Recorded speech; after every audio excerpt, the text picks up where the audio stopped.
What is up, YouTube? How y'all doing? This is part 2. Actually, I ran to the store real quick. It's gonna be the next day when Tahir drop this. It better be the next day. Anyway, Rotten Mangoes, man. If you ain't see part 1, check out part 1 because I actually dropped. Oh man, I actually dropped some footage of me when I met her. I met Stephanie. Stephanie. She told me that people was bothering her, her and her staff, kind of suspicious, man. So y'all need to check out part 1 if you ain't seen part 1. Check out part 1 because she got deep into. I didn't know. She didn't say. She told me a little bit of it, but I just said, well, if you need anything, just let me know. I'll protect you, because I'm from the streets, and I think this makes a difference when the people in the streets acting stupid, and somebody like me would look, dog, let me tell you something, man. No, we don't need that over here. Go somewhere else with that. And they kind of, but they kind of, just like Puffy, they kind of go after the weaker. And a female, they think is weaker. Also, another race of a female is weaker, so. And it's 2 of them, and they look like they itty bitty females. They ain't no, because there was a female out there fussing and cussing for real. She looked like she can handle herself, but all it is talk. But at the same time, they would get real scared because they so little and they not street people. But Uncle Mike is, so I would, I don't know, but anyway. Y'all hit that subscribe button, hit that bell. Hey, let's take this bad boy out, man. I like to try to, anyway, let's just check it out. Yes, here we go. I took her to Best Buy to buy a burner phone. Yeah. So she's saying she's the one that bought the burner phone. Why did you take her to Best Buy to buy a burner phone? The way she was moving, she was going to get us all killed. Oh. Mark Agnifilo stands up. I'm sorry, sustained. Before he even says objection, sustained. The jury should disregard the witness's last answer. Wow. At this point, there's kind of an awkward laugh in the courtroom because it's like we all expected him to jump up with an objection. Right. Like Capricorn really just be saying things. I'm not saying saying things as in they're not true. I'm just saying no filter, truly saying everything on her mind. Dang. Everybody knew that these objections were coming. Now, the day that Capricorn Clark is kidnapped is the same day that Kid Cudi's house is broken into, and it's all connected. So remember, the same day, Scott Muscati, Kid Cudi, gets a call from Cassie that Combs found out about them, and she gave him his address. So he picks her up, and they go to the Sunset Marquee. Mm-hmm. Well, Capricorn, at the same time, she hears banging on her apartment door. She wakes up, runs to the peephole, and she sees, quote, a very upset Puff. He was pacing, and she does the motions.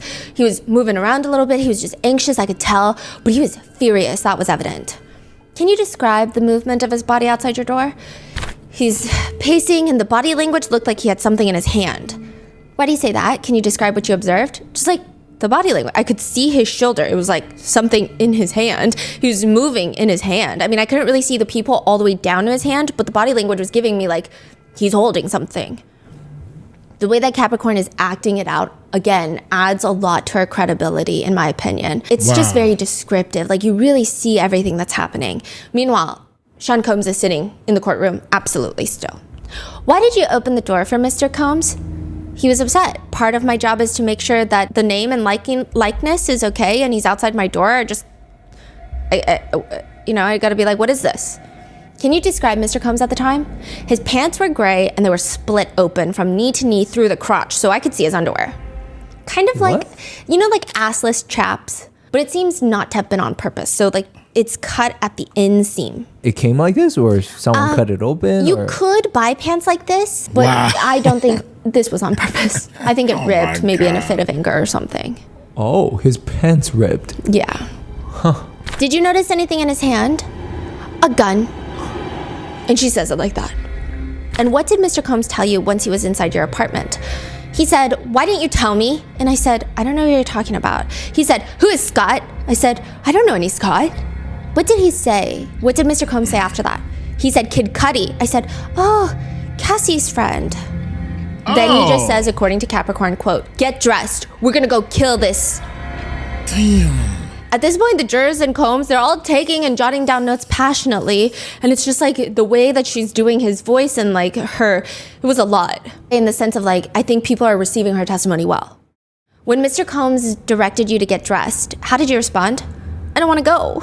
How did Mr. Combs respond when you said you don't want to go? He says, I don't give a fuck what you want to do. Go get dressed. I'd never seen anything like this before. He had never come to my house in the entire time I'd known him. I've never seen him with a weapon. I've never seen him making me do something like this. Dang. Combs is done taking notes. He puts his pen down on the table, leans back all the way, crosses his legs, and he's about to put his right elbow on his armchair rest and bring it up to his face. This is his like rank 10 business move. This is like full businessman. He likes to sit like he's watching someone present, like an intern present a new business deal, but he stops himself.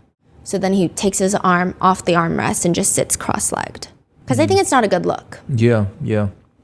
Did you make any attempt to escape your apartment? I did not. Why not? The way he was acting, I just felt like anything could happen. I'm gonna object, Judge. Okay, let's move on, Miss Steiner.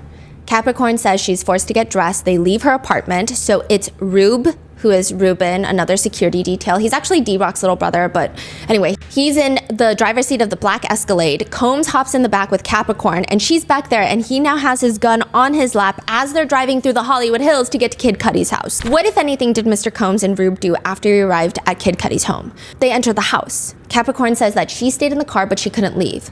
Why were you not able to leave? I probably could have left, but I didn't. What were you afraid of if you left? Mark Agnifilo, whack-a-mole, he's back up. Objection to the leading. Sustained. What did you observe Mr. Combs and Rube do on the property? Fidget around trying to gain access, and then they gained access? What, if anything, did you do while Mr. Combs and Rube were on the property out of the car? I called Cassie. Capricorn says that she was just waiting to call Cassie on her burner phone to warn her because she didn't know if Kid Cudi was in the house. She has no clue that he's already with Cassie by this point, and she's freaking out. And what did you tell Cassie when you called her? Cassie, what the f? And I asked her like where she was at. What, if anything, else did you tell her? I told her that Puff came, got me with a gun, and brought me to Kid Cudi's house to kill him. When she says, brought me to Cudi's house to kill him, Combs looks over at Mark, waiting for him to pop up with an objection. Mark looks at him and does a small shake of the head and does not object. Yeah. When you were speaking with Miss Ventura on the phone, did you hear anyone else? You can't object. She telling her story, what she said. She can't tell the story about what somebody else has said. That's her objection. She telling what she said out of her mouth. How can you object? Mark waiting for him to pop up with an objection. Mark looks at him and does a small shake of the head and does not object. Overruled. Yeah. When you were speaking with Miss Ventura on the phone, did you hear anyone else on the phone? Yes. Who did you hear? I could hear yelling in the background. What did you hear? I heard someone say, he's in my house. Like she literally does it like that. And I said, wow. Who is that? She said, Scott. And I could hear him running out. And I said, Cassie, stop him. He's going to come get himself killed. And she was like, I can't. After they hang up the phone, Combs comes out and wants to see her phone because he saw her hanging up. Capricorn, being smart, had put Cassie's burner phone number as another friend of hers, Stormy, who is also, I think, shares children with Suge Knight, but besides the point. Wow. Stormy. But that's not good enough because now Combs is asking to see her phone. He calls back the last number I was speaking to. And what did he say when he called that number back? What the number is this? And how, if at all, did Mr. Combs react to Cassie having or Miss Ventura having a new number? Wait, so he called it back and he found out it was Cassie? Yeah. Oh my god. And Capricorn says he's livid, more so than already. What, if anything, happened after Mr. Combs spoke with Miss Ventura on your phone? We heard a very fast-moving engine coming up the hill. Out of the corner of my eye, I could see that it was Cudi. Puff looked at my face. I guess I gave him a visual cue that it was him, and he goes, there's that right there. What happened next? Cudi pulled up next to the Cadillac Escalade, came to a complete stop, looked, and then took off and sped up the hill. Puff and Rube jumped in the car and we started chasing him. How long was the chase? It felt like forever, but it couldn't have been longer than a minute. Cudi lost us, we turned south down Laurel Canyon, we heard sirens, and we passed the police. They were headed north on Laurel Canyon, we were headed south on Laurel Canyon. Were the police headed in the direction of Mr. Muscati's residence? They were. Capricorn says this is when Combs finally starts to calm down. They drive to the Key Club, which is at the bottom of the Hollywood Hills. For people who lived in LA It was formerly known as One Oak. I think it's the Key Club now. I think that's what she also said, but One Oak was like a big thing, yeah. And they're in the parking lot of One Oak or Key Club, and they don't get out. They're just in the parking lot because she's saying like there's no service in the Hollywood Hills, which also valid. So they come down and they're just using the phone, and it's just Rube, the security, Combs, and Capricorn. And Combs is telling Capricorn to get Cassie on the phone and quote, "He told me to tell Cassie that he has me and he's not going to let me go until I get her. He has me, he won't let me go until I come to you," to which Cassie said, "Okay, come get me." They get back to Combs' house, and Combs tells Capricorn, "Once you get Cassie, you guys need to go tell Cudi and convince him not to tell the police that it was me." Did he tell you anything else? He says, "If you guys don't convince him of that, I'll kill all you motherfuckers." In the courtroom, Combs visibly starts shaking his head back and forth. Capricorn explains that after they get to his place, she gets into the work car, picks Cassie up from the Sunset Marquee, where Cassie and Capricorn head to Kid Cudi's house and convince him not to tell the police that this was Sean Combs. And then they get back to Sean Combs' residence. Now it's maybe 11 a.m. It's been like this all started at like 6 a.m. What happened after you and Ms. Ventura entered the home? Puff was standing there in a robe in his underwear, and he immediately began kicking Cassie. 100% full force in her legs to begin with. She was facing him to start, and he kicked her in her thigh and in her leg. He kept kicking her. He never used his hands. Combs starts taking notes in the courtroom. The jurors are also taking intense notes. And you said he kept kicking her. Was he kicking her more than once? Yes, he repeatedly kicked her, and she just kept, with each kick, she would crouch into a more of a fetal position. And as Ms. Ventura was crouching more and more into a fetal position, can you describe where she was physically located? Outside by now. We were in the courtyard of his home, just like outside the vestibule. Every time he kicked, she moved back. And every time she got kicked, she moved back. And approximately how far did Ms. Ventura get moved back from the kicks? Couple steps each time. And in total, all the way to the street, maybe 20 feet. And by the time she reached the street, can you describe what her body looked like? She was all the way on the ground in a full fetal position and crying silently. What was Mr. Combs doing to Miss Ventura in the street when she was on the ground and in a full fetal position? Kicking her? Where? It was her back, her backside. She was on the ground. He was kicking her. Capricorn says she and Rube, the security, were both there, and she's freaking out, and Rube is calm. And Combs tells Capricorn, he said if I jump in, he was gonna up too. And she's like sobbing at this point. She says she didn't intervene because I'd never seen him do anything like that, and I was in shock. And in my heart, my heart was breaking seeing her get hit like that. And like the way I'm delivering it is not the way she delivered. Like she's full sobbing, like she's a wreck. I'm gonna object, Your Honor. Objection is sustained. The jury should disregard the last sentence of the witness's answer. What, if anything, did Rube do to intervene? Absolutely nothing. Who, if anyone, did you contact after you observed that Rube was not intervening? I called D-Rock. So D-Rock is Rube's older brother, and he was on the security team longer. I said, tell your brother to stop him. What did you explain to D-Rock what was happening? That he was kicking the shit out of Cassie? Capricorn reaches for a tissue and starts rubbing both her eyes. Like she's not rubbing them, like she's sobbing, like you could see. Fuck, I do that. It's every like just time. streaming down her face. Did you contact anyone else aside from D-Rock? I did. Uncle Paulie. Did you contact anyone? I didn't. Why did you contact anyone aside from D-Rock? I didn't see Rube's phone ringing, meaning like D-Rock is not calling his little brother. What did you inform Mr. Offert? Same thing. I said, Paulie's kicking the shit out of her and help her. And she starts like fully choking up. Combs is completely still. What, if anything, did Mr. Combs tell you after you made these calls? He said, matter of fact, you get the f out of my house. Did you leave his house? On foot, yes, I walked. She takes off her glasses. Now, like her face is completely soaked in tears. Who, if anyone else, did you call when you left the property? Regina Ventura, Cassie's mom. What, if anything, did you inform Miss Ventura? I told her mom, I said, he's beating the shit out of your daughter. I'm in over my head. And she starts like really choking up. Please help her. Like it's like a whining sob. Like, please help her. Like, that's the best way I can try to. I can't call the police. And then she does it again, like, but you can. Like, please help her. It was really rough to listen to. I think everyone was having a hard time because I think a lot of the testimony so far In the courtroom, the emotions don't sink in as quickly because even Cassie's testimony, aside from the few times she was very emotional, everything she says is matter of fact. And then like you're so busy trying to understand where we are in the timeline. And then it's like once you get home, it soaks in and then you feel a little heavier, right? But in this, it's like all you hear are her sobs like echoing in the courtroom. And it's so hard not to like a lot of people are like wincing. After that call, Miss Clark, did you call the police? I did not. Meanwhile, Combs' head is cocked to the left. Why didn't you call the police? The mission of the day was not to get Cudi to involve the police, so that was certainly counterintuitive. The prosecutor pulls up an email we went over during Cassie's testimony, the one from December 23rd, and the prosecutor asks her to read it out loud. And it sounds like she's being held hostage to read it. She's just constantly wiping her tears. It's the one that Cassie writes to her mom and Capricorn Clark about all the threats and that the videos might be released. She says later the arson investigator would reach out to her about Kid Cudi's car, and she just did not want to talk to him either. She said, I just wanted this whole thing to be over, and that was just gonna make it worse. She's sobbing out loud. It sounds like she's almost underwater. Following the incident in December of 2011, what if any questions did Mr. Combs ask you about Miss Ventura's relationship with Mr. Cudi? He asked the same thing. When did I know about it? Why didn't I tell him? She says that he was very, very angry, and he said, quote, I should kill you and I should cut her face. In the courtroom, Combs slowly closes his eyes and shakes his head no towards the jurors, almost giving like this is absurd.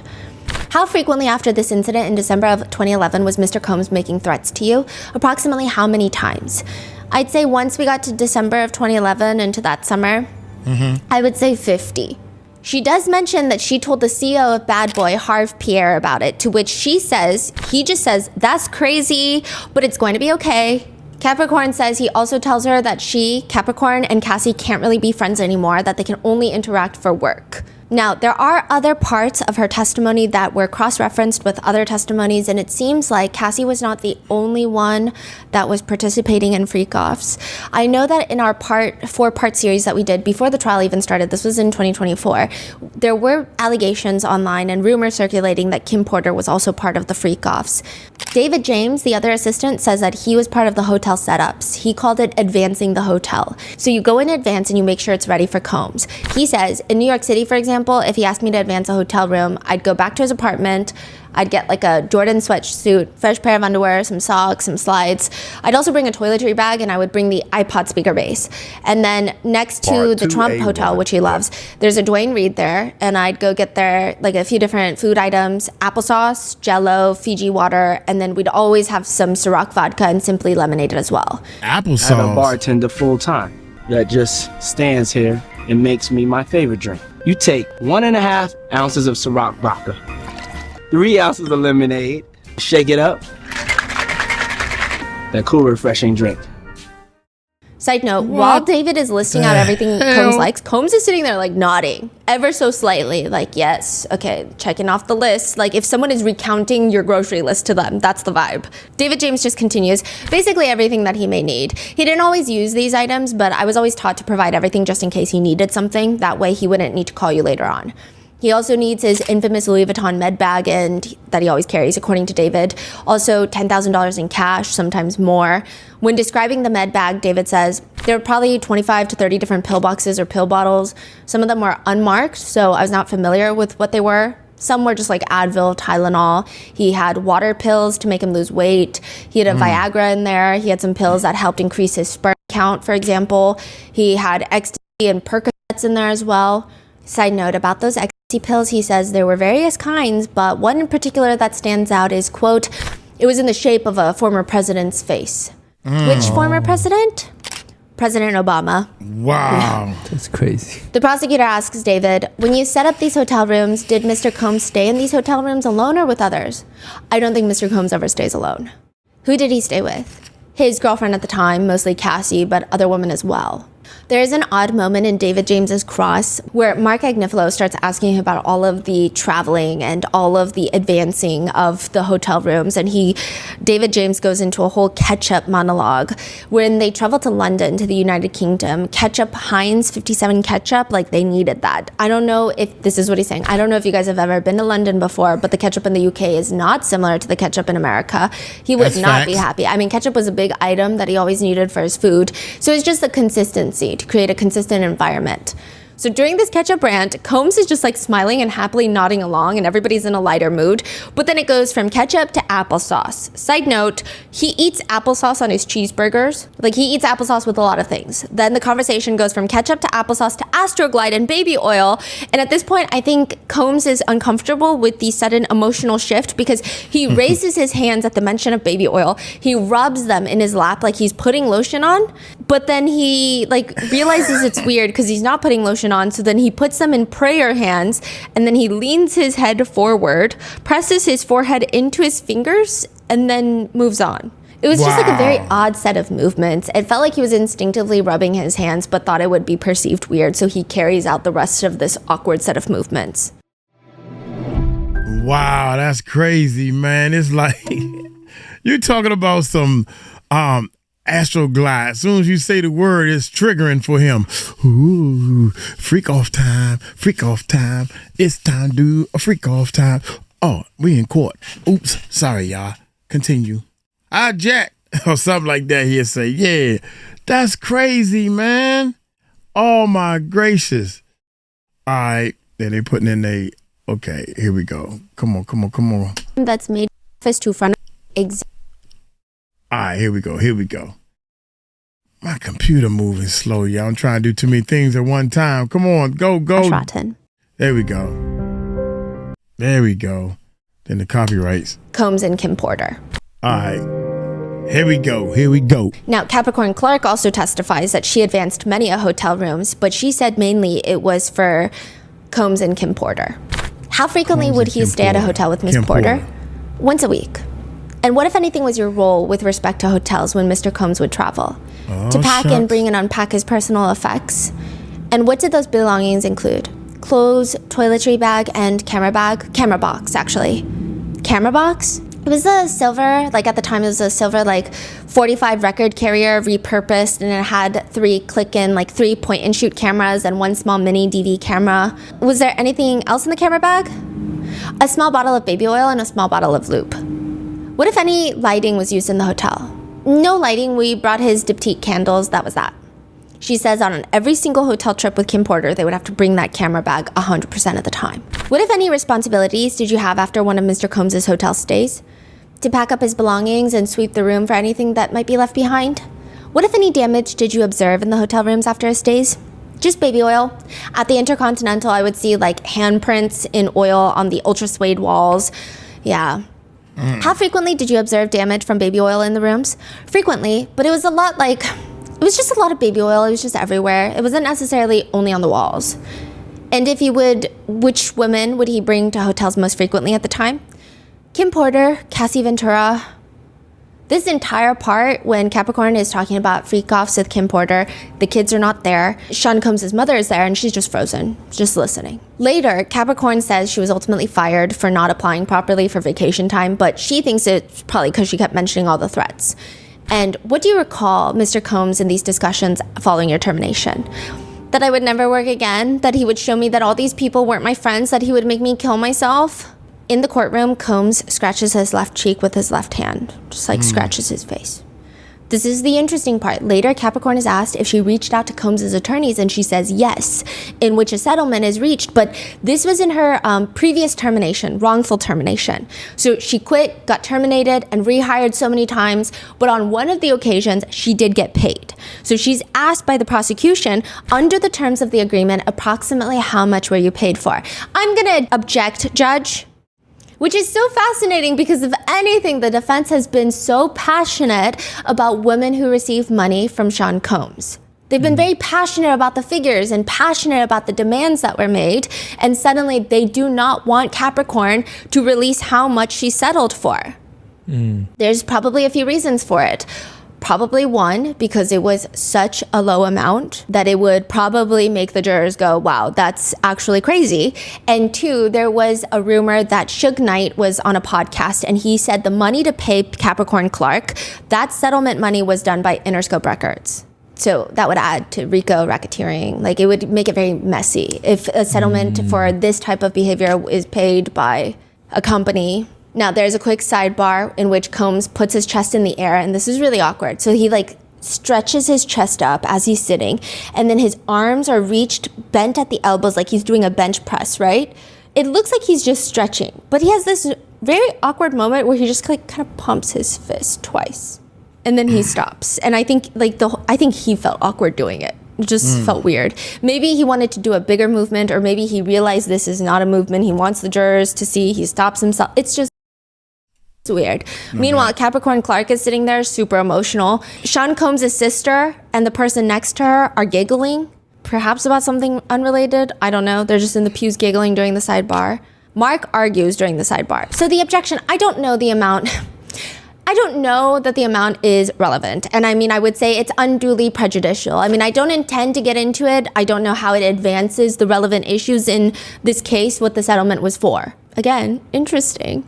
But they get back, and the prosecutor makes sure that Capricorn states she has no pending civil litigation against Combs. She has received no other compensation aside from that. But she's also asked, why did she keep going back to work for Sean Combs? I wanted to try and get my life back. She says that she was unable to obtain any other work. She says she did get civil attorneys in 2023 after Cassie filed a lawsuit, and she was upset about it. Did her complaint reference you?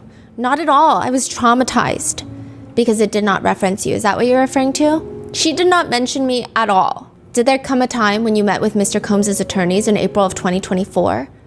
I did. Now, side note, the attorneys that she met with are Mark Agnifilo and Tenny Garagos. Wow. And during that meeting, what did you inform Mr. Combs' attorneys? That I wanted my life back. And did you discuss what had occurred during December of 2011? I did. What did you inform his attorneys? I told them that he kidnapped me and I went through the events of the day. Your Honor, I'm going to object this as hearsay, which is actually interesting because they were the ones at the meeting. The prosecutor asks Ms. Clark, were there any discussions about you working in some capacity again for Mr. Combs' companies? There was. And just generally, what was discussed? Like, what would it look like? Like, if I came in as chief of staff, got him up out of there, put him in rehab so that somebody that was around in the inception of a lot of this business deals would be back in place. Did you hear from Mr. Combs' attorneys again? No.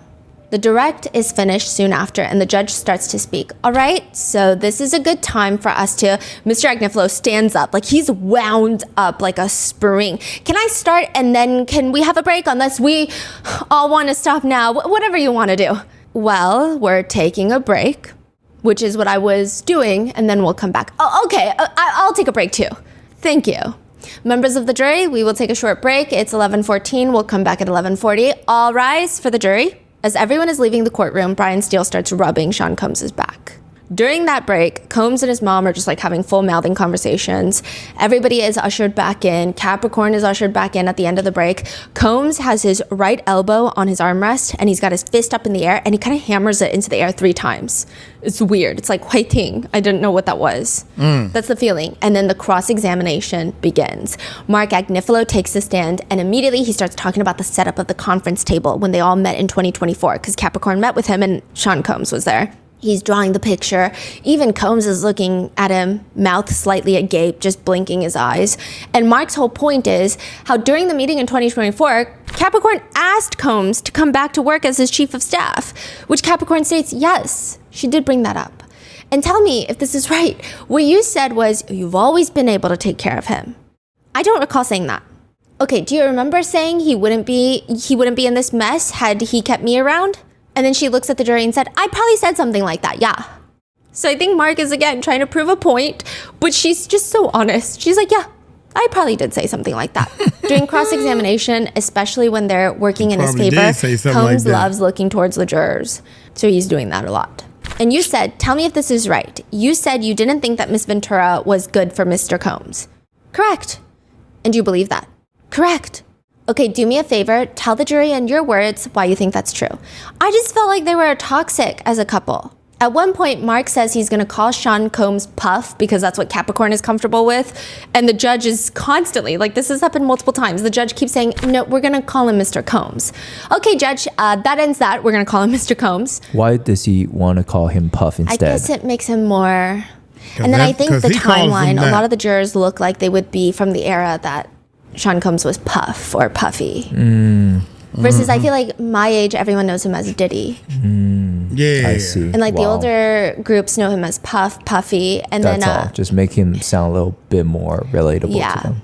Now, there's a few other notable moments. Mark Agnifilo wants Capricorn to tell the jury about Capricorn's friendship with this woman named Jeanette, to which Capricorn is very, again, this is why I think her testimony comes off very well received, is even during the cross, she comes off so suggestible. Like Mark is telling her, tell the jurors, and they say that a lot during the cross-examination. It just means say it out loud, which she will literally turn her body towards the jurors and start explaining her friendship like she's doing the icebreaker at work. So Mark will tell her, so tell the jury about your friendship. She turns to the jurors.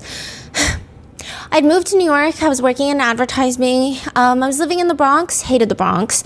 My friend Jeanette, I met her through a mutual. My roommate had a girlfriend and they were friends, and then we kind of got closer, and then the girlfriend, because they were vegans and whatever. So me and Jeanette, we formed a friendship, and she went out a lot. She was like a popular New York City, Lower East Side girl, New Yorker. And she would hang out with different people, but she would often hang out with Mr. Combs and would invite me, and then just sort of like start hanging out, us three as like a little friendship group. Even during the cross, it's hard to not like her. Right, okay. So it's likable. It's very, very likable. It feels like you kind of almost want to protect her. It's like, oh my God, this whole front area of attorneys, the prosecutors, the defense attorneys, I mean, these are all sharks in the water. Yeah. Like these are... They're polished. Yeah, and you just want to be like, oh, okay, wait, can you stop oversharing? Like you want to almost protect her in a sense. Right. Another time he's telling her, quote, tell the jury that story of how she starts working for Combs. Again, she turns her chair completely. So I was working in advertising, and then September 11 happened. And then I went to a film company called Crossroads. Awesome people. They paid off my student loans. They were great. And then I put my resume on Monster. It was like a new website at the time where you could upload your resume, you know, similar to, I guess, whatever the ones are now. So like she's she's talking to the jurors like best friends. Mark also tries to ask her if Combs was doing drugs when Capricorn met him, meaning was he using drugs at that time in his life? But Capricorn hears, was he doing ecstasy when you met him? Not when I met him. No, I don't mean at the time. I mean in that time period. Yeah, in that time period. And I'm trying to, do you remember telling Mr. Combs that you had a crush on him, even going back to when you were friends? No? All right, I'm going to just ask to show the witness defense exhibit 946. This is just for the witness and the parties, and if we can blow it up. Can you read that? Is that big enough for you? Yes, I can see it. And she looks at it, and it looks like Capricorn is looking at a picture of a UFO that landed on the tippy top of the Eiffel Tower. She looks flabbergasted. Even Sean Combs is glasses on, booty scooched to like the edge of his chair, looking at the screen like, where's Waldo? It's a text message thread between Capricorn Clark and Combs, with Capricorn texting Sean Combs, totally unrelated to our current conversation, but did you ever know that I had the biggest crush on you before I started working for you? We hung out all the time. I played it super cool. Jeanette might be the only one that knew. I don't think you knew. I couldn't tell if it was mutual. I just knew for sure that you liked to have me around. We called you Choc, short for chocolate. I was just thinking about them nights before everything. So nice, great memories. 20 years ago, time is wild. Do you have any memory of that at all? I really don't. No? No. So before you worked for him, am I right? You liked him. Forget about crushes for the time being. You liked him. I liked him as a friend. You liked him as a friend, right? Yes, as a friend. Yeah, I'm sorry. I'm going to have to keep doing that to you. Like, it's so interesting because I feel like in any other witness cross-examination, this might be like an aha moment. But for some, yeah, but it doesn't feel like that at all. Like, even the email reads like Capricorn Clark. Yeah. Like, she just seems like the type that says a bunch of things when she feels it and then doesn't feel it anymore. Like, she seems like that personality, so it doesn't feel damning even in the slightest. So, like, whatever Mark is trying to do is not working on her. No, not at all. After this slightly embarrassing, perhaps, moment, instead of letting Capricorn put her guard up, Mark Agnifilo is doing the best he can. He's pretty good at crosses other than his filibustering. It seems like he talks to her about working at Def Jam. And he references, like back when like Run DMC type thing, like all back that far or not that far? Not that far. I'm not that old, sir. So like everyone giggles and Mark is giggling and he says, well, I am. And he's just making her comfortable again. She states, I'm more Foxy Brown, Redman, Method Man, Jay-Z days. Got it. Even during the cross, Capricorn is a likable witness in the sense that nothing feels like a reveal. Nothing feels like an aha moment, even though there were so many times where it could have been. Even when answering another question, she's like whispering and counting months. She's like, if I started in, I think it was April, so April, May, June, July. Like she's just so, it feels like such a normal person just counting out the months. Eventually, Mark Agnifilo leads the conversation back to the missing jewelry, in which he asks if Capricorn knows anyone else in the company that had a lie detector test administered. So we actually do know that David James, remember, he had the lie detector. But Capricorn states Mike B. Who is Mike B? Mike B was his stylist. Now, side note, I did not think that this part was that important because I'm like, if he testifies later or if his name comes up more frequently, because like Uncle Polly, D-Rock, Bonds, like these people's names come up nonstop. Gina, like Vashta, Christina Coram. These are all people that are coming up repeatedly. This is like my second time hearing Mike B. Until I see Combs's best friend in the pews. He had his notebook closed on his side with his pen inside and he was falling asleep. Like he's fully falling asleep. His eyes are closed. He hears Mike B. He startles awake, grabs his notebook and starts writing. So then I start writing in my notebook, who is Mike B? Exclamation, exclamation, exclamation. That's crazy. Yeah. Like just that name. Yeah. And you start writing something. Yeah. I don't know what. Eventually, Mark goes into the actual lie detector test. He's trying to question the credibility of the story because I guess to some people it could sound crazy. He's trying to lean into that. But Capricorn is firm. And you were all hooked up to the lie detector test equipment all day for 5 days? Not all day. He would unhook me to review the test. Okay, and this man, you had no idea who this man was other than the description you gave us. You have no idea who he is? No, I do not. And you were hooked up the whole time? I wasn't hooked up the whole time. I would take the test, he would unhook me, we would review it, we would do it again. Okay, so how many individual lie detector tests did you get? I didn't count, but I kept doing it every day. He starts trying to ask, why didn't you tell HR? Which I thought was kind of a goofy line of questioning. Did you call Vashta and say, I've been locked up in New York, in a New York City building that locks from the outside for 5 days? I didn't, I feel like this is some kind of violation. I did not. Vashta was approachable, right? Futile conversation, but yeah, she was approachable. Okay, and you never called Vashta to say, you should know an employee of this company is being kidnapped, locked in a building in New York City that locks from the outside on the 6th floor, being given lie detector test after lie detector test every day for 5 days straight. You never had that conversation? I did not. And you said that Paul brought you to the 5 times as white as you man, right? Again, trying to poke holes in her story, pointing out things that maybe some jurors would find too crazy to be true. But Capricorn is looking at him like, oh my God, finally someone who gets it. Yes. She's like, yes, he's the one that brought me to the 5 times as white as me, man. So it's like, Okay. it's not working in the way that it would work maybe with any other witness. It just doesn't really work. And then Mark goes on to point out that Capricorn was fired multiple times. She just keeps coming back to work for Sean Combs, sometimes even taking a pay cut. Capricorn emotionally states, I worked for him in many roles over a long period of time. I think I was a really good employee for him. And she starts kind of crying. And he would tell you that? He would. Combs is just nodding along, which I don't know. I feel like a lot of this is getting into slightly culty territory. I'm not alleging that anything is a cult. I'm not getting conspiratorial, but it does feel really icky. Like I get what the defense is trying to do, but also it just feels like everyone worked really hard for him, gave up their lives for him, and he's just like, yeah, nodding, like, don't forget my toiletries. He just shows no sympathetic emotions. He's just sitting there like, okay, cool. Mark Agnifilo says, and from what you could see, a lot of the people in this orbit worked hard for him, right? I don't think they worked as hard as me, but yes, people were working hard. Separate from all this stuff, I did learn a lot of stuff from Mr. Combs. So remember the judge told Mark Agnifilo to call him Mr. Combs. So she says Puff by accident. She startles herself, looks at the judge and is panicked and is like, I mean, Mr. Combs. Like she looks genuinely scared that she said Puff instead of Mr. Combs. Like this is what I mean by saying she feels very genuine on the stand. He has ideas, he knows how to execute, he's tenacious, he wanted to break the glass ceiling as it related to what we were allowed to do as Black people in the business world. And it helped when you worked so hard to be working with somebody who would match wits with you on the fervor to be successful. And she's sobbing at this point. Mark asks her if she needs a minute. No, I'm fine, sir. Sorry. I mean, this is just very complicated.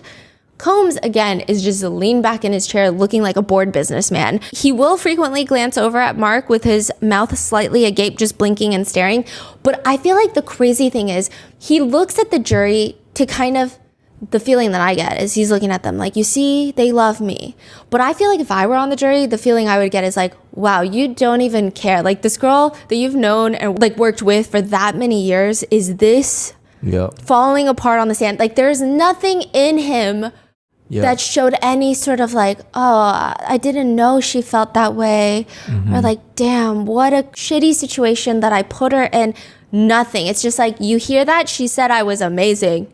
She said I was breaking a glass ceiling. Did you hear that? Like, that's the feeling. And if I were on the jury, I'd be like, I'm getting the ick. I don't know if it relates to the charges, but I'm getting the ick. And you were saying, like, even at times you were getting, like, emotional, right? Yeah, This is him and her had such a long running relationship, and it doesn't seem like he showed much of emotion. There's actually one part where a lot of people in the press later commented that they almost started crying. And like, same with me, I almost had to like... Eventually Mark is like, I want to talk about Cassie Ventura for a bit. Okay. Capricorn says that she got along with Cassie really well until they didn't. I would say our issues developed after she started dating him. I would say she got a little more... And she starts kind of moving her head around in 2008, I would say perhaps. And so just so the record reflects, you said she got a little more and then you moved your shoulders. Oh, sorry, yeah. No, it's all right. What were you conveying? What are you telling the jury? She got a little more bravado as being his girlfriend the longer it lasted. When you say she got more bravado, how did that manifest itself to what you could see? Sometimes she thought that I was being paid to help her, just that her expectation level was increasing. She went from more being a sweet model to like a feisty girlfriend. Okay, and did you think she was very talented? Okay, this is the part where literally the next day, everyone in the press was like, why is everybody catching strays nonstop in testimonies? I think she had talent, and I think she was a very beautiful girl. Okay, so I asked if she was very talented, and you said she was not very talented as far as you're concerned. True. You said she had talent. Why do you think that she has talent as opposed to being very talented?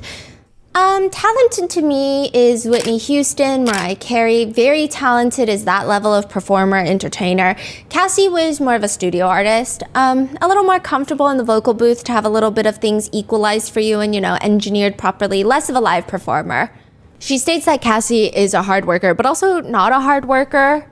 And in what ways was she not a hard worker? Oh, well, I would say that most of the time she preferred to be with her boyfriend. But she does mention that Cassie's hard work decreases once Kim Porter has her twins, the Combs twins. After that, you saw that she wasn't working as hard. Not as hard. And it doesn't come off as Capricorn is trying to talk badly about Cassie on the stand. It just seems like she's very unfiltered and just says everything that's on her mind. At another point, she's talking about a hairstyle that she worked on Cassie with, and she describes it like she liked it. She loved the hair. She was like, yeah, let's do it. I said we could cheat it with a weave, but it would be cooler if you dye your hair. And she was like, ooh, I love that. So it was cool. Like, it's just, she's just so expressive.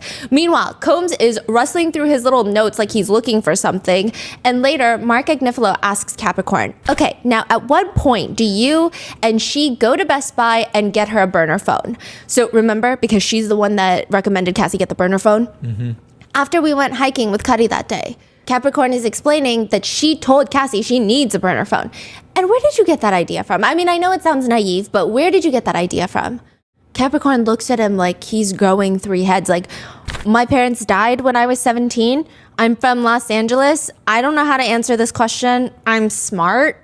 And then everyone's just giggling because it's just two of Capricorn's attorneys. They even look at each other and they smile Yeah, and they're right in front of us. But Mark is not done. He's never done. This is filibuster Mark Agnifilo. So he's able to sneak in a question telling and asking Capricorn where Sean Combs was in December of 19th, 2011. So mind you, all of the Kid Cudi stuff is happening right before Christmas in 2011, but he's like honing in. Do you recall if he was on December 19th, 2011 at an orphanage in Kazakhstan?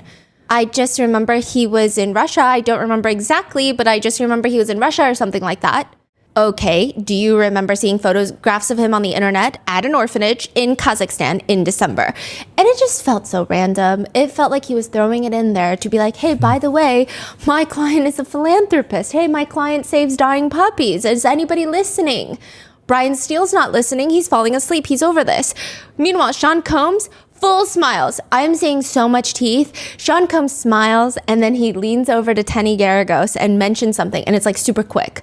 And then Tenny nods. But then after nodding, she leans in towards him, whispers something super quick, and then suddenly his full smile, gone. It was giving like, hey, maybe don't smile when they're talking nicely about you.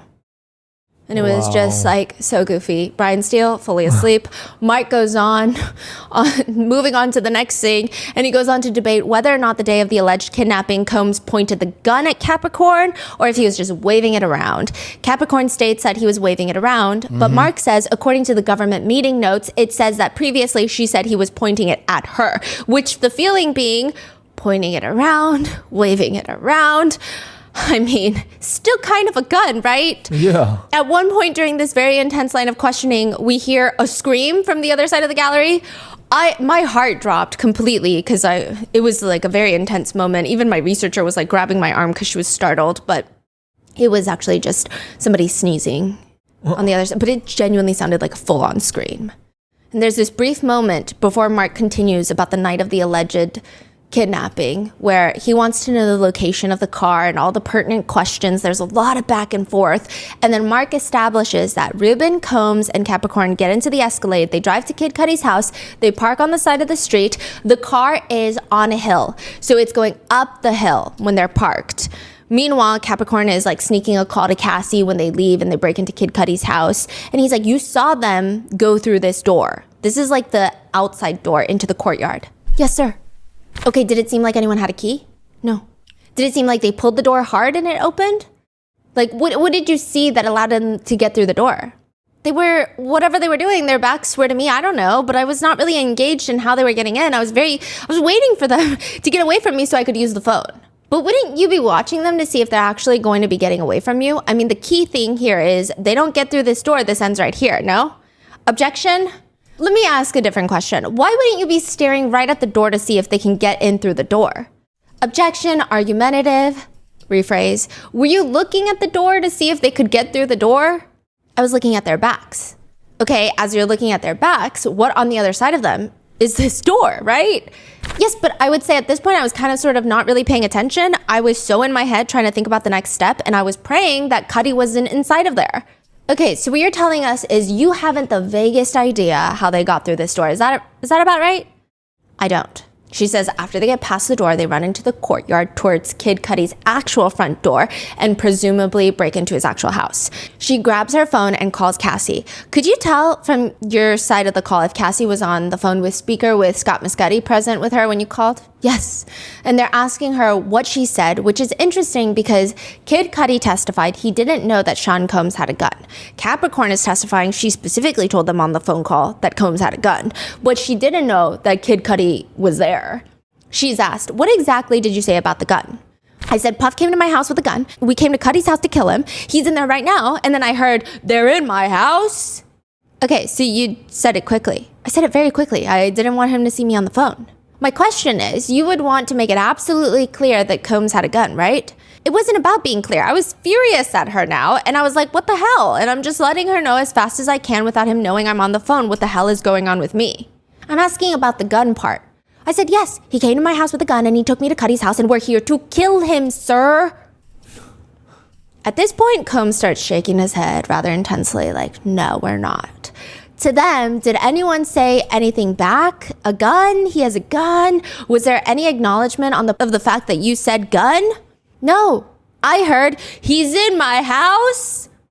And everyone just kind of started giggling because it's like, how many times is she going to have to say that in that voice? Now, when you called Cudi and Cassie, were you on a three-way call with Lauren London? This is a friend. No. Do you remember telling the government that you were? She was on the phone, but not the whole time. Okay, when did you call Lauren London? Right before I called Cassie. Let's break this down for a second. I want to understand this. You're in front of the house. Combs has a gun, right? Combs and his gun and Rube somehow get through that door and are now in Cudi's house, right? Who is Lauren London? Lauren London was she was Nipsey Hussle's partner for a really long time, and then he passed away, and then there were rumors that Sean Combs and Lauren London dated. I see. So they're just, okay, yes. Got it. You don't know at that moment whether Cudi is there or not, right? I don't. So you call Lauren London. She was the only one that was sort of in our orbit as related to me and Cassie, and she was like my sister at the time. I will say this is confirmed by gossip blogs. They're like, everyone thought they were blood sisters. They're not. They're like best friends. And just wanted somebody to know where I was if he was in that house and that he did get killed. I didn't know. I just needed somebody to know where I was in that case. It all went really bad, so I called her for my protection. I just needed somebody to be aware. So tell us exactly what you said to Lauren London. I'm just like, Lauren, I'm at Cudi's house. Puff brought me up here and I want to run, but I'm scared of the mountain lions. Scared of the mountain lions? Yeah, it was early. If you're familiar with the Hollywood Hills, there's mountain lions and coyotes. I was just scared. And I just needed to talk to somebody to get my head on straight. It was so early in the morning.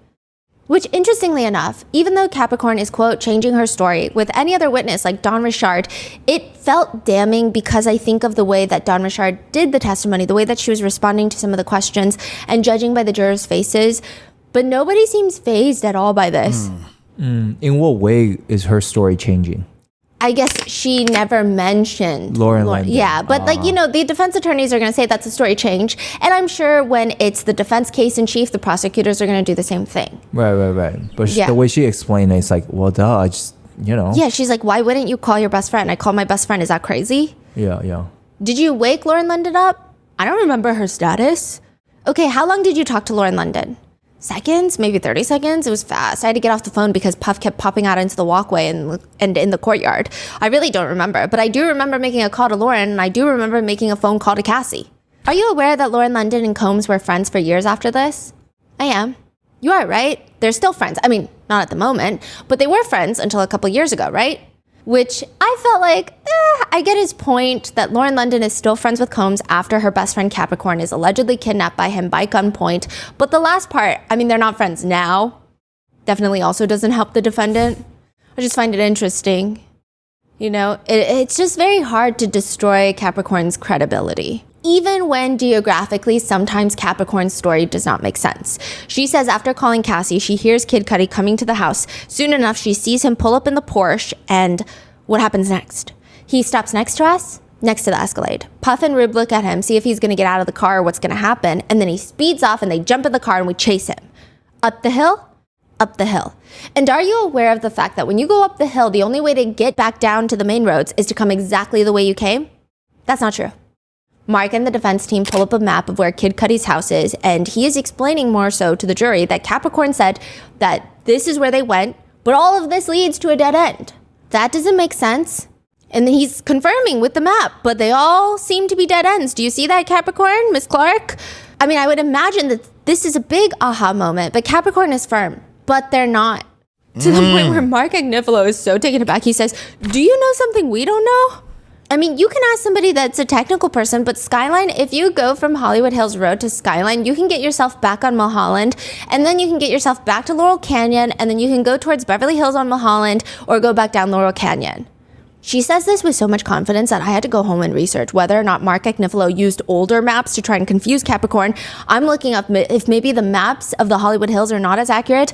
It's not. It seems like it's quite the accurate map. However, this is how convincing Capricorn is in her story. I feel like maybe there's some sort of misunderstanding. Maybe like she meant they went a different way. Because if you go the different way, you do see Skyline, you do see Laurel Canyon. And then she said she was going south on Laurel Canyon when the police were going up Laurel Canyon. So I'm like, I feel like this, but that's crazy because that's how convincing. She came across. Like, not convincing in the sense of like, we don't think she's telling the truth, but in the sense of like, she's so firm with her answers. She's been so transparent, but the whole time Combs is just shaking his head in disagreement. Like, I can't believe how crazy this story is. Which honestly, there have been a lot more of these, like, I'm so confused. However, everybody is giggling to release some tension in the courtroom, so I guess we will all giggle. And a lot of those moments come from previous employees of Combs, like Capricorn, but also David James. David James, another former personal assistant, he talks about the time that he took ecstasy. He says, it was a New Year's Eve party and Mr. Combs gave me the night off, but he invited me to the house to the party and to celebrate New Year's Eve. So I went to Mr. Combs's bag and I took a pill of ecstasy that night. So he's doing this without Sean Combs's knowledge. And then he is asked, what happened after you took the ecstasy? I was feeling pretty good. Can you describe the feeling of taking ecstasy? I would say it's ecstatic. So I was also drinking Ciroc that night. So I was drinking and on ecstasy. Normally, I'm very straight edge, don't normally have too much emotion. But this night, I was like dancing, said I was Diddy bopping all over the party. And the gallery starts giggling. A few of the jurors are sharing glances. What happened after you started Diddy bopping, as you describe it? I was just vibing. And even Combs is smiling, but he explains that afterwards, after Diddy bopping, he gets called into Combs's office where Combs tells him, yo, Playboy, is that you dancing around the party? And I said, yeah, that was me dancing around the party. He said, you were on ecstasy that night. And I said, yes, sir, I was. And he kind of nodded his head and said, okay, well, I'm going to keep this footage in case I ever need it. What footage? Of him Diddy bopping to embarrass him. Later in the cross, Mark Agnifilo is asking David James about his title, and he's like, but your title was personal assistant, just so I know what to call you. And David is like, call me David. Other times, David James is asked by Mark Agnifilo, the same one that's doing Capricorn's cross, that whenever Combs ran into fans at McDonald's, let's say, Mark says, in your opinion, did he intend to be gracious around these sort of things? I don't think gracious is a word I would use to describe Mr. Combs. Okay. But he keeps doubling down. Did he ever sign autographs for fans? He did not. Actually, sometimes I would sign autographs or his executive staff would sign autographs. He would send those out if we got fan mail, for example. He did not sign many autographs.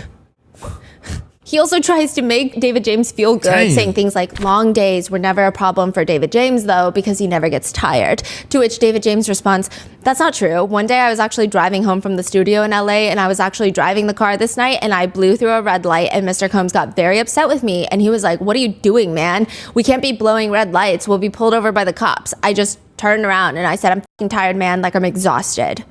So then Mark is like, okay, let's move on. And the whole time, Sean Combs is sitting there and he's kind of making these very specific expressions, which he does for all of his personal assistants when they share stories like this, which is, I've never heard this story before. Like, he is, in my opinion, trying to appear very confused. Like, where's this story coming from? There's another part where David James admits during the cross-examination that one of the security staff members, Roger Bonds, had picked up two women that were sex workers. And he says, I wasn't familiar at the time that they were prostitutes. That's how he words it. Tell us what happened. Roger Bonds and I went out to eat. We went out to have drinks one night. We were off. We went to the hotel lobby. We met two women, and we brought these two women back to Mr. Combs' residence. Combs was not there at the time. He was at a hotel. Did you ask anyone if you could bring these women back to the house? I mean, Roger Bonds, it was his idea to do it. Okay, Roger Bonds made you do it. It was often that security detail would actually invite women over to the house without Mr. Combs' knowledge. And it turns out that these weren't just women. They were what? Well, after we had intercourse, they asked me for $200. I was very surprised. I was like, what do you mean? And I called Bonds and I said, why is this woman asking me for money? I had no idea she was, a person to ask for money after that.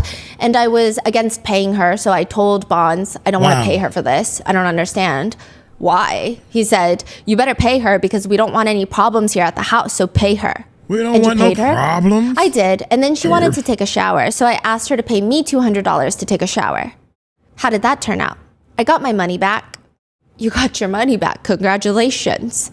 And everyone in the courtroom is giggling because we don't really know what else to do. Even Sean Combs is glancing around to check, like, am I allowed to giggle? And he, glances around and then he gets a little chuckles in. I will say, though, to offset these lighter moments, there is this odd feeling that whenever a former personal assistant talks about Sean Combs, and I say this so that you understand the vibe, a lot of them sound like they were in a cult. They will get so emotional talking about the trauma of working for Combs. They will be so firm in their insistence on seeing violence amongst themselves or with Cassie and others, like whether they are receiving the violence or whether Sean Combs is putting that violence on Cassie. But the second they're asked to talk about Sean Combs as a boss, it gets strange. George Kaplan is another assistant who was subpoenaed by the government to testify, and I feel like most of his testimony helped the defense. He does state that some parts of his job were hard. It was my first week on the job. He asked me to go to Whole Foods and get a BPA gallon water bottle, and they didn't have it, like a BPA free gallon water bottle. And I didn't want to be coming back late, so I got 2 half-gallon water bottles to make up the whole gallon, and that was insufficient. How did Mr. Combs respond when you brought him 2 half-gallon water bottles instead of 1 gallon water bottle? He was angry. He told me that I did not bring him what he asked for. Meanwhile, when he talks to Mark, the entire cross is just making Sean Combs looks good. He says everything that Mr. Combs did and does, diversity is a very important part of it, especially for the African American people. When you work with him, Mr. Combs, part of the job, no matter if you're close to him or not, he has an extremely infectious vibration. I mean, you are around him and you feel his excitement, you feel what he feels, and he's very adept at projecting that. I have never worked harder in my life. Mark Agnifilo asks George Kaplan, you've never worked harder in your life. And they always say, don't ask a question you don't know the answer to, but here I go. Looking back at it, was that a good thing or a bad thing? I can't answer that question. It's proven to be one of the most complicated pieces of my life. Is he the one that had a immunity? Yes. Immunity before he started talking, yes. Right? Although nothing he said was particularly crazy. There was some drug conversation of purchasing drugs. He says it was sad when he would get yelled at by Sean Combs because, quote, I'm a young man and this is a God among men talking to me. Wow. But he also says he didn't just push me to my deepest depth. He introduced me to depths that I did not know that I had. It helped me not only professionally, but that piece helped me grow up as a man. He also mentions that the entire company gets paid time off on Biggie's birthday because it's a holiday. He says that he still reaches out to Sean Combs for his birthdays, and he says, I invited him to my wedding. I did not hear back. And again, it's like that moment of like, wow, these people are talking about how they gave up everything for Sean Combs. And he can't even message you back. And I told him that I had a baby. And yet you still sit here today on the witness stand of his trial and you have respect for him? Yeah, I'd say that it's a complicated relationship at this point. I think I have lots of complicated relationships in my life. And I think this perhaps falls in that bucket. So it sounds like, Sean Combs is this like very high status person. And it's not like Sean Combs like necessarily kind to them or very nice to them. Like he pushes them to their maximum, but still he's this very influential person that, did a number on their, it's not because Sean is like nice to them in any way, right? I don't think so. Correct? Is that the feeling from him? Yeah. Like he never say that Sean was like, cares about him or anything like that. But I think this is the feeling that most people would have working for someone like Sean Combs. I think it's just a natural human thing. When you work for someone that is at such a high level and they might be so cutthroat, you almost rationalize it in your head as this is what it takes to be great. And then once they do compliment you or they say one nice thing about you, you feel so validated because it's like it's not a random person saying this to you. This is one of the more powerful people in the industry. This is like it feels really real. I wonder if this is just a normal thing that happens. And you didn't want to come here today. I desperately did not want to come here today because you have nothing against Sean Combs, right? Correct. Now, same with Capricorn. During her cross, she's shown an email between her and the head of HR where she's just like wiping tears and she's talking about how she got fired. And even though she had so much trauma from her job, she's so sad about getting fired. Now, after her termination, she does get hired by Chris Lighty to be 50 Cent's day-to-day manager. But right before her first... she worked for 50 Cent? No, because right before her very first day at work, Chris Lighty ends up passing away. So I think Chris Lighty works for 50 Cent. Yes, and Chris Lighty hired her. But then Chris Lighty passed away. I think it's probably a whole new team that takes over the management of 50. So she didn't get the job. No. Then another email is brought into evidence, then a text thread between Capricorn and Combs, and it reads with Capricorn asking, "Are you okay? Is your mom okay? Hope all is well, XX." Sean responds, "Yes, we're great. How are you? Hopefully you'll forgive me soon. It's been long enough. I feel like you forgave everyone but me. Anyways, be well, XX." She's like sobbing while Mark Agnifilo is reading this out loud. Then another email chain from Capricorn to Sean Combs where she writes to him, "Hope you're well. Your grace period to be mad at me has long exceeded the agreed upon time, man. LOL." Mark has her read out the second paragraph and she's just crying nonstop. "My hope for this year is for you to make good on your promise to get other things and actually be my friend again. Hopefully retrospect has taught you that I just minded my own business and grown people did what they wanted to. She was clearly never my real friend because she didn't clarify that to you. So many of your other so-called friends knew things too and you still f with them. She just must have wanted me in particular gone." So she's talking about Cassie, she's talking about the Kid Cudi, and she's talking about how there are other people in Combs' life that have done worse and he's still friends with them. And she's upset. So much so that Mark is telling her, take your time, take your time. Take a second if you need. Take as much time as you need. Sorry. There's nothing to be sorry about. And she's explaining, "I felt, again, I told you this is just so complicated for me. I felt that I was somewhat of a protector for Puff. If you could get me away from him, he wouldn't have someone looking after his back that actually was looking out for him. So that email is me pleading like, dude, just let it go." And she starts sobbing. She apologizes again for being emotional. "That's all right. That's okay. Take all the time you need. There's no rush." And yeah, it's just sad. Diddy's just nodding. He has no reaction in the courtroom.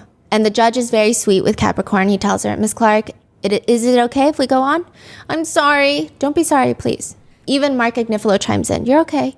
Capricorn looks at the judge. "I apologize for my language today." The judge looks at her. "Do not apologize."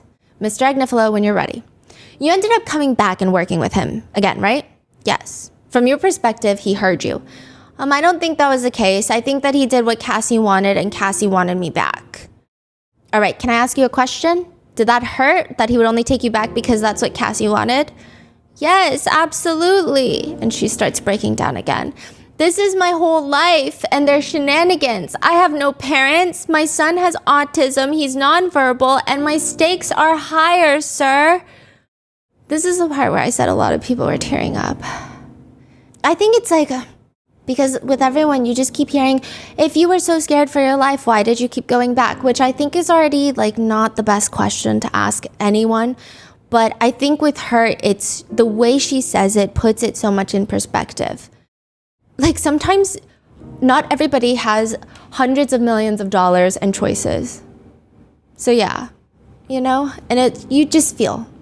Okay, so you reached out to him consistently, right? And I'm sorry, through the year 2018, 19, 20, 21, 22, you wanted him to forgive you, am I right? "I wanted my life back, sir." And your life, when you say, "I want my life back," you wanted to work with him again. "I wanted to work with the music industry and use my core competency." During the redirect, Capricorn mentions that part of her settlement agreement was that Combs would give her a positive recommendation to get a job, which he doesn't even do that. "How long were you looking for work?" "I was looking for work until I pretty much got pregnant." "In what year was that?" 2015. "Were you able to obtain work?" "No." "Why not?" "I was blacklisted." "Did you return to work for Mr. Combs?" "I did." "Why did you do that?" "I wanted to take the opportunity so that other people could see that I was a valuable person and that I wasn't disposable." "Why did you need Mr. Combs' approval for that?" "At this level of business, he held all the power as it related to me." During the recross, Mark Agnifilo focuses mainly on Cassie with asking, "Do you remember saying at our meeting in 2024 that Cassie said to you that if you told Cassie you should move away from him and date other people, right?" Mm-hmm. "Yes." "And she said to you that Jay-Z was taken, who would she date?" "True." She said that. She did. Nothing else. Thanks, Judge. And that is the end of Capricorn's entire testimony. It's very interesting because prior to this, I felt like I was living in two worlds. So I would go into the courtroom and I know that the jurors are not supposed to be making faces or like nodding their heads, but you can kind of get vibes. And I felt like even throughout Cassie's testimony, there was a disconnect and what felt like a very big difference between the energy inside the courtroom versus the online sentiment of her testimony. I felt like a lot of the jurors were some of them look to me not perceiving Cassie's testimony well. And you're kind of like frustrated a lot of time when you come home. You're like, man, why is it not? Yeah, because it's like when you actually take a second to think about it, and maybe the jurors go home and they take a second to think about it. When you think about it, there's so many reasons why certain things unfolded the way they did. But when you see some of the jurors' reactions, it's like it always felt like a lot of the case was not working really for the government. And then this is when things started going the opposite way. Like Capricorn Clark's testimony, I think it's really hard for jurors to A, not believe her, or B, not resonate with her. I think even if you have doubts about some parts of her story, I feel like it's so hard to not resonate with her emotions. I just didn't see a single person smirking or like looking like this is so, I don't believe you. Like it didn't look like that at all. So it's been this was a very noticeable shift. I think, you even see it online. I think with Cassie's testimony, maybe it's more complicated and everybody walks in with a bias already established. And people want to victim blame, people want to do these things. But with Capricorn, it's like, it seemed a little more clean cut. And her emotions felt so real. What are your thoughts? Let me know in the comments. And we will be back to more regular episodes because we just had a lot to figure out and we figured it out. But be safe and I will see you in the next one. Be safe.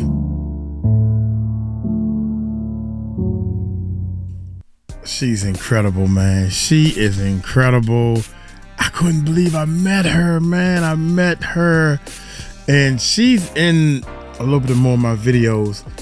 Yeah. I gotta get down there.